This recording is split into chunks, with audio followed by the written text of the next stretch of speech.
साथ सानिया मिर्जा हैं, गांव से निकली हुई हैं, गांव से पढ़ी हुई हैं, लेकिन आज उन्होंने वो मुकाम हासिल किया है जिसकी कल्पना कोई नहीं कर सकता। सिर्फ अपनी मेहनत के दम पे ये मुकाम सानिया ने हासिल किया है। तो हम सानिया से भी मिलवाएंगे। सानिया के पिताजी भी हमारे साथ हैं, वो टीवी मैकेनिक का काम करते हैं।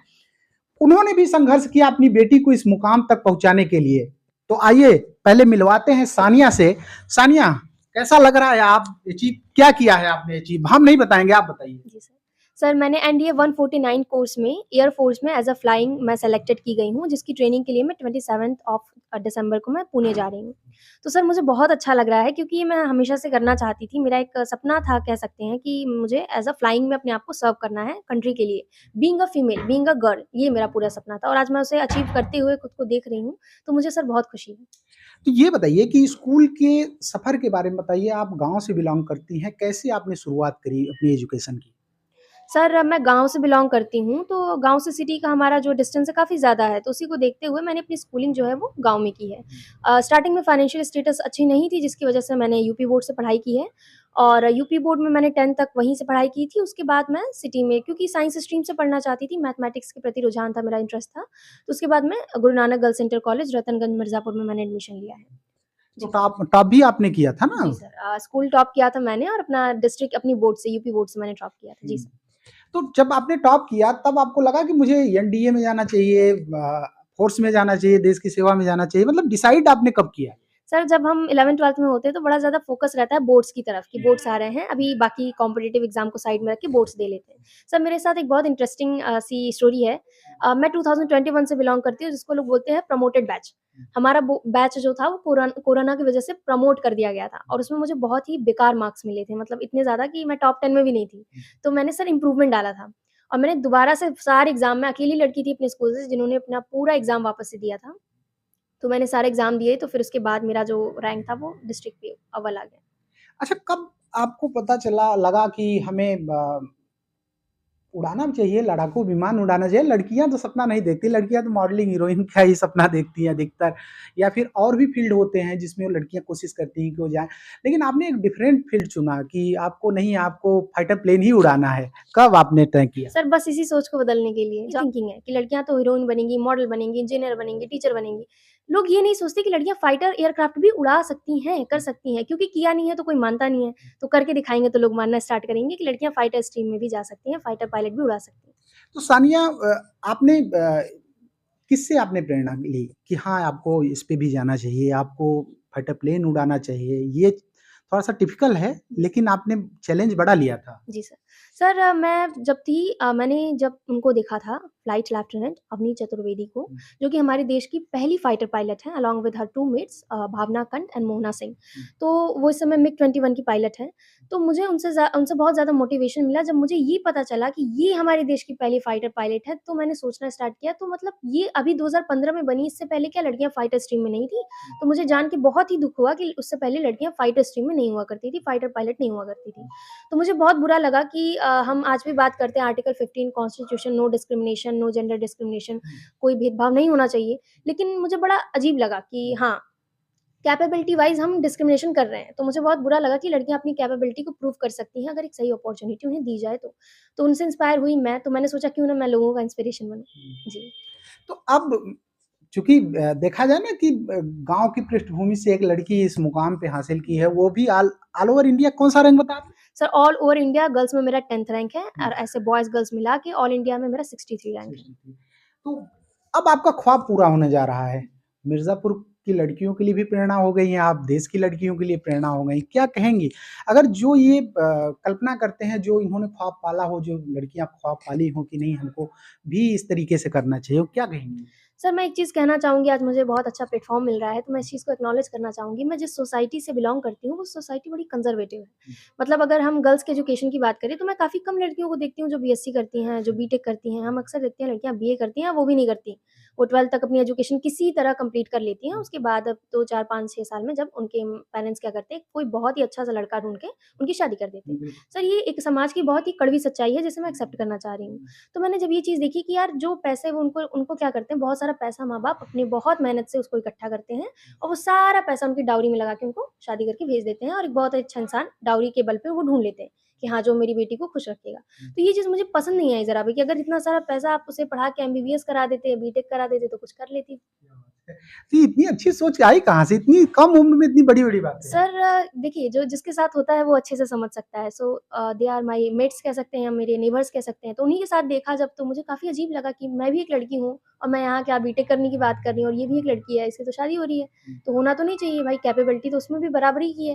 तो क्यों हो रहा है उसके साथ? तो अगर मैं देखिए हम सोसाइटी की थिंकिंग चेंज नहीं कर सकते। हम उनको ये नहीं कर सकते कि आप अपनी बेटी को ये कराइए, वो कराइए, क्योंकि वो एक बड़ा अच्छा जवाब देते हैं कि आप हमारे पर्सनल मैटर में दखल-अंदाज़ी मत करिए। तो सोसाइटी को चेंज करना है तो उसका एक ही तरीका है, आप कुछ करके दिखाइए। जब जैसे मैंने डिस्ट्रिक्ट टॉप किया तो मैं अब आज लोगों के लिए मिसाल बन गई हूँ कि देखो उनकी लड़की देखो डिस्ट्रिक्ट टॉपर है, तू क्या कर रही है? तो ऐसे अपने माँ-बाप अपने बच्चों को डाँट लगाते हैं। आजकल के मैं फाइटर एयरक्राफ्ट अगर उड़ाती हूँ तो लोग कहेंगे देखो उनकी लड़की थी, किसी ज़माने में यहाँ रहा करती थी, अभी वो ये कर रही है। तो उससे क्या होगा, माँ-बाप की थिंकिंग चेंज होती है कि लड़कियाँ कर सकती हैं। अगर हम उनके शादी-ब्याह में से हट के कुछ उनके बारे में सोचें, तो वो काफ़ी अच्छी चीज़ें कर सकती हैं। तो अब आपको मौका मिल रहा है देश की सेवा करने का, वो भी मतलब उस मुकाम पे सेवा करने का जहाँ पे कि लोग सोच सकते हैं कि हाँ यार, मतलब हमें अवसर मिलना चाहिए। तो क्या कहेंगी देश सेवा का जो अवसर मिल रहा है? सर बहुत अच्छा लग रहा है। देखिए, मैं इस चीज़ को बार-बार हर जगह एक्नॉलेज करती हूँ कि देश सेवा जो है ये कोई जॉब नहीं है या कोई सैलरी या फिर उस टाइप का जॉब नहीं है कि हाँ, ठीक है हम महीने भर जॉब करेंगे, हमारी सैलरी आएगी, इट्स ओके। ये एक प्रोफ़ेशन है, it is a way of life. हम वो ज़िंदगी जीने जा रहे हैं। आप जानते हैं एक डिफेंस पर्सोनल का और एक सिविलियन का ज़िंदगी काफ़ी डिफरेंट होती है। हमारे अंदर काफ़ी रिस्ट्रिक्शन होते हैं क्योंकि हम डिफेंस से बिलॉन्ग करते हैं।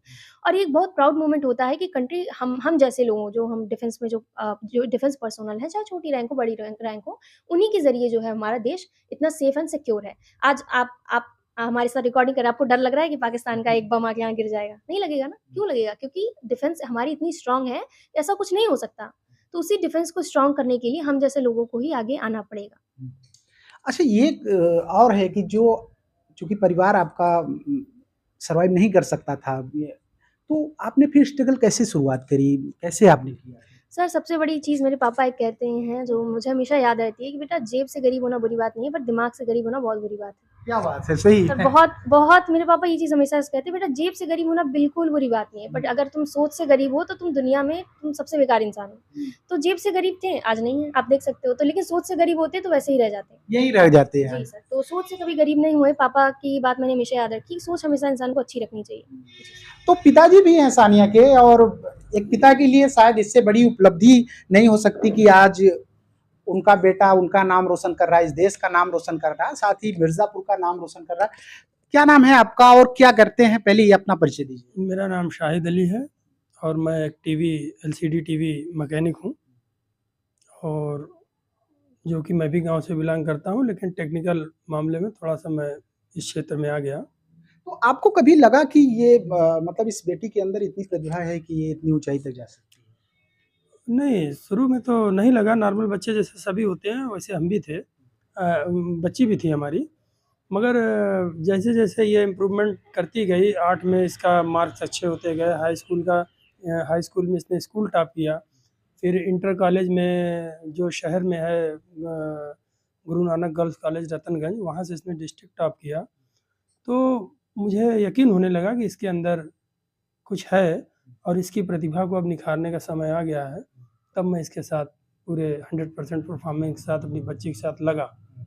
तो आपको किन कठिनाइयों का सामना करना पड़ा? चूँकि ख्वाब बेटियों का या बच्चों का पूरा करने का हर पिता का सपना होता है कि वो इतनी ऊँचाई तक पहुँचे, शायद नाम रोशन करें, लोगों के लिए प्रेरणा स्रोत हों। कितनी कठिनाई सामना करना पड़ा?